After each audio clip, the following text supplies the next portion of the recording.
ప్రియమైన వాళ్ళారా, ప్రభువైన యేసు క్రీస్తునామములో అందరికీ వందనాలు.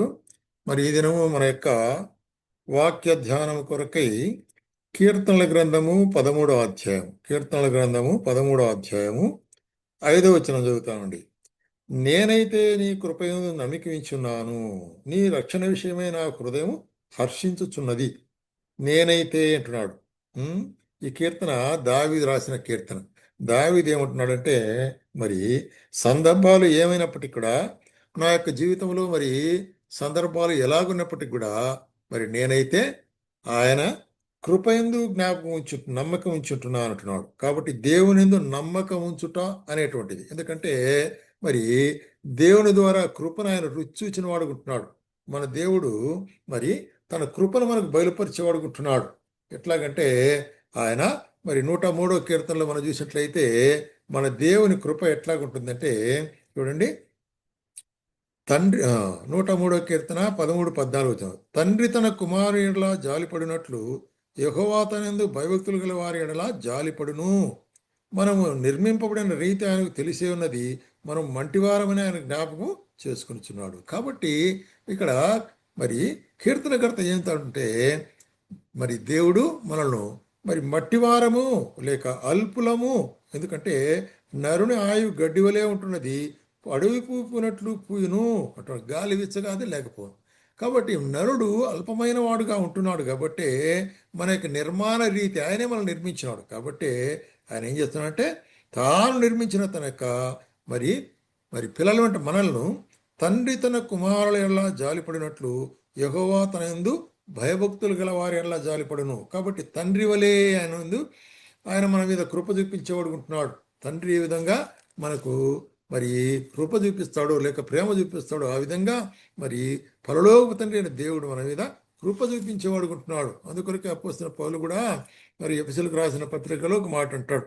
ఎఫెసీయులకు రాసిన పత్రిక 1వ అధ్యాయంలో మనం గమనించినట్లయితే ఏమంటున్నాడు, 3వ వచనం చదువుతాను. మన ప్రభు అయిన యేసుక్రీస్తు యొక్క తండ్రి యొక్క దేవుడు స్తుతించబడును గాక. ఆయన క్రీస్తు యేసునందలి పరలోక సంబంధమైన ప్రతి ఆశీర్వాదము, ఆత్మ సంబంధమైన ప్రతి ఆశీర్వాదం మనకు అనుగ్రహించినాడు. కాబట్టి ఆ పరలోకపు తండ్రి మనకు ఆశీర్వాదాన్ని అనుగ్రహించినాడు. ఎట్లంటే మరి చూసినట్లయితే ఏ విధంగా ఆయన మనల్ని ఆశీర్వదించినాడు అంటే, ఎట్లనగా తన ప్రియనందు తాను ఉచితముగా మనకు అనుగ్రహించబడిన తన కృపా మహిమకు కీర్తి క్రీస్తు ద్వారా మనల్ని తన కుమారులుగా స్వీకరించుంటున్నాడు. కాబట్టి మనము యేసుక్రీస్తు ప్రభు ద్వారా దేవుని యొక్క కుమారులము కుమార్తెలు అంటున్నాం. ఎందుకంటే ఎందరైతే ఆయనందు విశ్వాసం ఇస్తారో, అంటే యేసుక్రీస్తునందు విశ్వాసం ఇస్తారో వారందరూ కూడా ఆయన కుమారులు కుమార్తెలు అనే మాటల గురించి మరి సెలవిస్తుంటున్నాడు. కాబట్టి మనం ఆయన కుమారులుగా ఉంటాం. కాబట్టి కుమారులు ఎట్లా మరి ప్రేమించాలనో ఆ విధంగా తండ్రి తన కుమారుల జాలిపడినట్లు అట్లా ఆ విధంగా జాలిపడి ఏం చేసినాడు, తన కృపా మహదైశ్వర్యం బట్టి మరి తాను మనలను రక్షించిన వాడుకుంటున్నాడు. తన ప్రియకుమారుడు యేసుక్రీస్తునందు రక్షణ మనకు అనుగ్రహించిన వాడుగా ఉంటున్నాడు అనేటువంటి కార్యం మనం చూస్తున్నాం. రెండవదిగా మనం గమనించినట్లయితే, ఆయన కృప యందు నేను నమ్మిక ఉంచుతున్నాను అంటే అర్థం ఏంటంటే, ఇక్కడ చూడండి, యెషయా గ్రంథము 49వ అధ్యాయము 13వ వచనంలో చూడండి.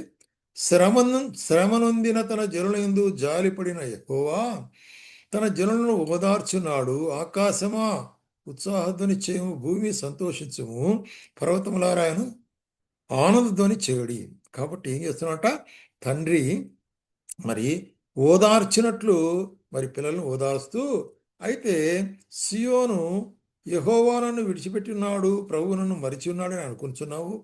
స్త్రీ తన తల్లి గర్భమును పుట్టిన బిడ్డలను కరుణింపక చంటి పిల్లలను మరచునా అంటాడు. కాబట్టి స్త్రీ అయినా మరుస్తుందేమో కానీ నేను నిన్ను మరువను అంటాడు. కాబట్టి తల్లి అయినా ఒకవేళ మరవచ్చు కానీ అది ఆయన కృప. కాబట్టి ఇట్టి కృప యందు నేను నమ్మిక ఉంచుంటున్నాను అంటున్నాడు. కాబట్టి ప్రియమైన సోదర సోదరి, మనకు అటువంటి కృపలో నమ్మకం ఉంచాలా. ఎందుకంటే అంత మాత్రం కాకుండా చూడుము నిన్ను నా అరిచేతిలో చెక్కుని అంటున్నాడు. అంటే ఎంత భద్రత మనకు కదా, యేసుక్రీస్తు ప్రభులో ఎంత భద్రత అనేది ఆయన కల్పించినవాడుగా ఉంటున్నాడనే కార్యాన్ని మనం చూస్తున్నాం అన్నమాట. కాబట్టే ఇక్కడ మనం గమనించే కార్యం ఏంటంటే, ఆయన తండ్రి తన కుమారులు ఎలా జాలిపడినట్లు అనేటువంటి కార్యాన్ని మనం గమనిస్తుంటున్నాం. ఆ విధంగా మరి ఆయన ఆ, కృంగిపోయిన వారిని మరి దీనులుగా ఉన్న వారిని ఆయన మరి జ్ఞాపకం చేసుకునేవాడు ఉంటున్నాడు. అదే మరి రోమిలకు 2వ అధ్యాయంలో ఆయన ఎట్లాగా మనం జ్ఞాపకం చేసుకున్నాడంటే రోమిలకు 2వ అధ్యాయము మరి ఆ, రైట్. మనం దానికి ముందు మరి నిర్గమకాండములు చూస్తాం. నిర్గమకాండము 2వ అధ్యాయము 23 వచనములు గమనించినట్లయితే ఏముంటున్నాడు ఇక్కడ? ఇశ్రాయేలు ప్రజలు మరి ఐగుప్తులో మరి దాస్యత్వంలో ఉంటున్నారు. వారు ఎంతో మరి దగ్గర దగ్గర 400 సంవత్సరాలు దాస్యత్వంలో ఉంటున్నారు. అయితే వారి బాధలను బట్టి వారు ఏం చేశారంట చూడండి. ఇశ్రాయేలు తాము చేయుచున్నట్టు వెట్టి పనులను గురించి నిట్టూర్పు విడుచు మొరపెట్టుచుండగా తమ వెట్టి పనులను బట్టి వారు మొరపెట్టిన మొర దేవుని ఎద్దకు చేరును. కాబట్టి ఎప్పుడైనా కూడా మనం హృదయపూర్వకంగా మొరపెట్టినైతే దేవుడు దాన్ని వింటాడు అనే కార్యాన్ని. కాబట్టి వారి మూలుగులను వారి జ్ఞాపం చేసుకుని వారి యందు లక్ష్యం ఉంచెను. ఆ విధంగా లక్ష్యం ఉంచి వారిని విడుదల చేసిన వాడుగా ఉంటున్నాడు. కాబట్టి మరి దీనత్వంలో లేక దరిద్రతలో ఆయన మరి సహకరించి సహాయపడేవాడుగా ఉంటున్నాడు అనే కార్యాన్ని జ్ఞాపం చేసుకోవాలి. అంత మాత్రం కాకుండా పాపంలో మరి చెడిపోయినట్టు మనలను ఆయన జ్ఞాపకం చేసుకుని ఆయన తన రక్షణ అనే భాగ్యాన్ని మనకి ఇచ్చాడు. రక్షణ అనేటువంటిది మనకు గొప్ప భాగ్యంగా ఉంటున్నది. ఎఫెసీయులకు అదే 2వ అధ్యాయం 4వ వచనంలో ఆయనను దేవుడు కరుణా సంపన్నుడయండి మనము మన అపరాధముల చేత చచ్చిన వారం ఉండినప్పుడు సైతము మన ఎడలా చూపిన తన మహాకృపను బట్టి కృపను బట్టి ప్రేమ చేత మనలను క్రీస్తులో బ్రతికించను. కృపచేత మీరు రక్షించబడి ఉంటున్నారు. కాబట్టి పాపముల చేత అతిక్రమణ చనిపోయినటువంటి స్థితిలో ఉండే మనలను ఆయన కృప ద్వారా కృపా మహదైశ్వర్యం ద్వారా ఎంత గొప్ప ఐశ్వర్యమో అది ఆయన మనల్ని ఏం చేశాడు? రక్షించుంటున్నాడు అనేటువంటి కార్యం కూడా చూస్తున్నాం. ఆ రక్షణ ఎందు నేను నమ్మిక ఉంచుతానంటున్నాడు. అట్లాగే ఆయన మనల్ని మన్నించేవాడుగా ఉంటున్నాడు. మనల్ని మరి క్షమించేవాడుగా ఉంటున్నాడు.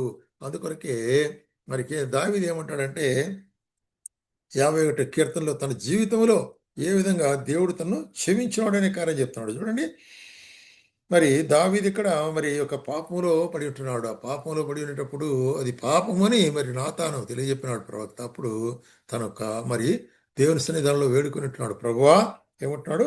ప్రభువా నా దోషము పోనట్లు నీవు నన్ను బావుగా కడుగుము, నా పాపం పోనట్లు నన్ను మరి పవిత్రపరచుమంటున్నాడు. కాబట్టి ఇటువంటి స్థితి అవసరం. పాపం చేయనివాడు ఎవడు లేడు. అయితే అవసరమైంది ఏంటంటే ఎప్పుడైతే ఇది పాపమని తెలియజెప్పినప్పుడు దాన్ని మనం ఒప్పుకొని దాని ప్రకారం దానికి మన్నింపు పొందటం చాలా ప్రాముఖ్యమైన కార్యము అనేటువంటి కార్యాన్ని మనం జ్ఞాపం చేసుకున్న వాళ్ళు స్వారుగుంటున్నాం. అందుకొరకే నా అతిక్రమం నా పాపం నాకు తెలుసు ప్రభా, నన్ను క్షమించు ప్రభా అని అడిగేటప్పుడు ఆయన క్షమించేవాడుగా ఉంటున్నాడు. కాబట్టి ఆయన ఎందు నేను నమ్మిక ఇస్తాను. ఎందుకంటే ఆయన క్షమాపణ గుణం కలిగినటువంటి వాడుగా ఉంటున్నాడు. అపోస్తలుడైన పౌలు అంటాడు తన జీవితంలోనే మరి ఎటువంటి గొప్ప క్షమాపణ ఆయన ఇచ్చాడంటే చూడండి, పూర్వము నేను దూషకుడును హింసకుడును మొదటిగా మరి 1వ అధ్యాయం 12వ వచనంలో అయితే మరి తన పరిచర్యకు నమ్మకమైన వానిగా ఎంచినందుకు ఆ విధంగా దూషకుడు హింసకుడు అయినప్పుడు కూడాను నన్ను క్షమించినాడు. క్షమించి ఆయన తన పరిచర్యకు పిలిచిన వాడు ఉంటాడు. కాబట్టి మరి ఆయన క్షమించే గుణం కలిగినటువంటి మరి దేవుడు ఉంటున్నాడు అనేటువంటి కార్యాన్ని. అదేవిధంగా మరి ఆయన ఆశీర్వాదములు ఆయన బిడ్డల పట్ల మరి నమ్మకం కలిగిన వారికి అందరికీ అనుగ్రహిస్తాడు. చూడండి, ద్వితీయోపదేశకాండం 28వ అధ్యాయం 1వ వచనం నీవు నీ దేవుడైన యెహోవా మాట శ్రద్ధగా విని నేడు నేను మీకు ఆజ్ఞాపించిన ఆయన ఆజ్ఞలన్నిటిని అనుసరించి నడుచుకునేడలా నీ దేవుడైన యెహోవా భూమి మీద ఉన్న సమస్త జనము కంటే నిన్ను హెచ్చించును. నీ దేవుడైన యెహోవా మాట వినుము. కాబట్టి సమస్త జనముల కంటే నిన్ను హెచ్చిస్తాడు అంటాడు. ఎట్లాగా? మరొకసారి 9వ వచనంలో ఏమంటాడంటే నీ దేవుడైన యెహోవా ఆజ్ఞను అనుసరించి ఆయన మార్గంలో నడుచుకునేలా యెహోవానికి ప్రమాణం చేసినట్లు తనకు ప్రతిష్ఠిత జనముగాలను స్థాపించును. అప్పుడు భూ ప్రజలందరూ యెహోవా నామమును నీవు పిలువటు చూచి నీకు భయపడదురు. కాబట్టి దేవుని నామం నీకు ఇస్తాడు. ఆయన పిల్లలు ఆయన బిడ్డలు అనేటువంటి సంతానం ఆయన వారసులు మరి కార్యాన్ని మనకి ఇచ్చి అడుగుతున్నాడు అన్నమాట. కాబట్టే మరి దైవిక భయం ప్రజల్లో మన పక్షంగా ఉంటుంది అన్నమాట. అంత మాత్రం కాకుండా ఇంకొక గొప్ప ఆశీర్వాదం ఏంటంటే అదే మరి 14 వచనం చూస్తున్నాం. దేవుడైన యెహోవా ఆజ్ఞలు విని వాటిని అనుసరించి గైకొనిన ఎడల యెహోవా నిన్ను తలగా నియమించును గాని తోకగా నియమించును. నీవు పైగా ఉందువు గాని క్రింది వాడవుగా ఉండవు. కాబట్టి నేను హెచ్చిస్తాడు. అది ఆయన యొక్క ఆశీర్వాదం. ఎట్లాగే హెచ్చిస్తాడంటే ఆయన మరి అపోస్తలుడైన పౌలు రాస్తాడు రోమీయులకు 8వ అధ్యాయం 14 వచనం, దేవుని ఆత్మచేత ఎందరూ నడిపింపబడుదురో వారందరూ దేవుని కుమారులైందురు. మరి చూసినట్లయితే ఎవరైతే దేవుని కుమారులైతారో పిల్లలైతారో వారు దేవునికి వారసులు. కాబట్టి ఆయనకు వారసు అంటే ఆయన ఐశ్వర్యములో మనము వారసును పొందనేట్టున్నాము. ఆయనతో కూడా మరి మనకు పరలోకముల గొప్ప ఐశ్వర్యం ఆయన చుట్టున్నాడు. ఇది మన యొక్క ఆశీర్వాదం. కాబట్టి కీర్తనకర్త ఏమంటాడు, నేనైతే మరి దేవుని యందు నమ్మిక ఎంచుతున్నాను అంటున్నాడు. కాబట్టి నీ నమ్మిక వింటున్న సహోదర సహోదరి, నీ నమ్మకం దేని మీద ఉంటున్నది? నీ యొక్క ఐశ్వర్యం మీదనా, నీ జ్ఞానం మీదనా, నీ యొక్క విద్య మీదనా, నీ సంపద మీదనా, దేని మీద నీ నమ్మకం ఉంటున్నది? అయితే అవన్నీ కూడా క్షణకాలములో పోయేటివిగా ఉంటున్నది. అయితే నిత్యము నిలిచేది దేవుని కృపే. ఆయన కృప మాత్రమే నిత్యం నిలుస్తుంది. కాబట్టి అటువంటి దేవుని కృపలో నువ్వు నమ్మకం ఉంచినట్లయితే ఆయనను బహుగా ఇచ్చించి బలపరిచేవాడుకుంటున్నాడు, నీకు నిత్య జీవాన్ని అనుగ్రహించేవాడుకుంటున్నాడు. కాబట్టి అటువంటి దేవుని సముఖంలో మరి నువ్వు వచ్చినప్పుడు ఆయన నీకేమిస్తాడైనా నిత్య జీవాన్ని మనకు అనుగ్రహించేవాడుకుంటున్నాడు.